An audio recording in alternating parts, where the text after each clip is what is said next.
Iron Man issue 1 sees a young street busker playing her violin in front of a department store, which she is told to leave by the store security guard. Luckily, she is out of harm's way when Iron Man, along with the villain Terex, smashes through the store. Boss, Tony's new AI, continues to read Tony's updates, telling him he's no longer part of the Stark Unlimited board. Tony asks about his stocks, learning thanks to him leaving the company, his stock liquidated to the sound of $65 billion.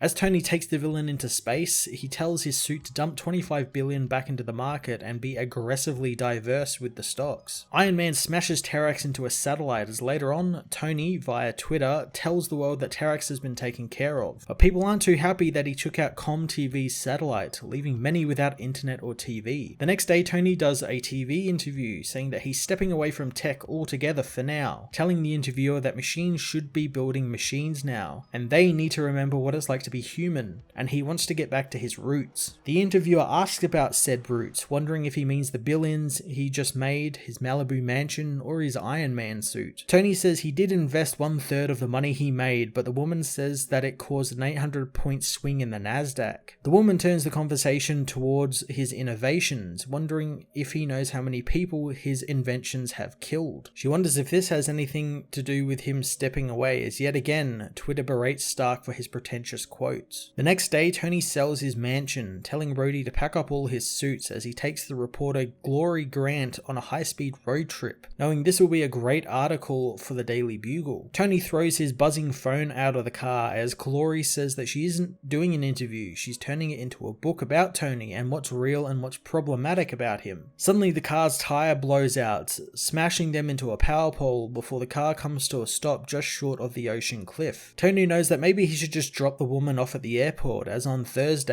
Tony looks for a new car to buy, wanting something to put the iron back in Iron Man. The car dealer has just the car for him, giving Tony a stock standard 1978 Dodge Aspen. Tony speeds out of the garage right into the middle of gridlocked LA traffic, where he remembers the dealer's words, that he's not going to fix his life with just some car. As Reddit berates Tony for buying an old brownstone in New York, he heads to his new, very small apartment, knowing if he wants to test out his car, he can head up to Amsterdam Avenue. Soon, Wasp comes by for a visit, liking Tony's new place, and saying that she wanted to see him face to face, so she can tell him that she thinks she's moved on, and knows it's for the best. Tony agrees with her, saying his goodbyes to Janet, and later on, heads down to the street races, wanting to race his new car. One guy calls him a cop, but after he produces $5,000, the man tells him that he can race Halcyon. Tony goes to see the man, who doesn't say anything thanks to being deaf. The man signs that Tony is only going to see taillights tonight, as the two men get ready for the race, and once the signaler raises his arms, they speed off. The race is neck and neck, with both men smashing into one another until Halcyon overtakes Tony, winning the race. Tony is shocked, calling the kid ice cold, as the people say that he's welcome to lose more money if he wants to. Despite what Twitter has to say about it, Tony hosts a bunch of his old friends in New York the next night, telling many of them who have job offers for him that he is retired and not interested in getting back into the tech business. Soon he meets with Patsy Walker, glad to see a friendly face. She asks what on earth is going on with the man, since she was one of the ones who knew him back when he was just a guy in a metal suit. Tony thinks that he's trying to be that guy again, but Patsy knows that he's sending mixed messages with what he's doing. Tony knows that it is hard to come off as sincere when everybody thinks he's full of crap, and while Patsy doesn't think that, she does think he's more confused than he's letting on. Tony says he wants to show Patsy something as a man named Fuller comes and introduces himself, knowing while everyone else there surely is pitching stuff to Tony, he's got something he wants to share as well, but it's something that could change everything. Tony wants to blow the guy off but decides to listen to him, as the man says that he can capture lightning strikes and store it indefinitely in a supercapacitor that would make an ion battery look like a chunk of wood. He wants to use it as a waste-free energy source, and Tony knows that's interesting, mostly because lightning is cool, taking his leave as Fuller tells him to call him once he's thought about it.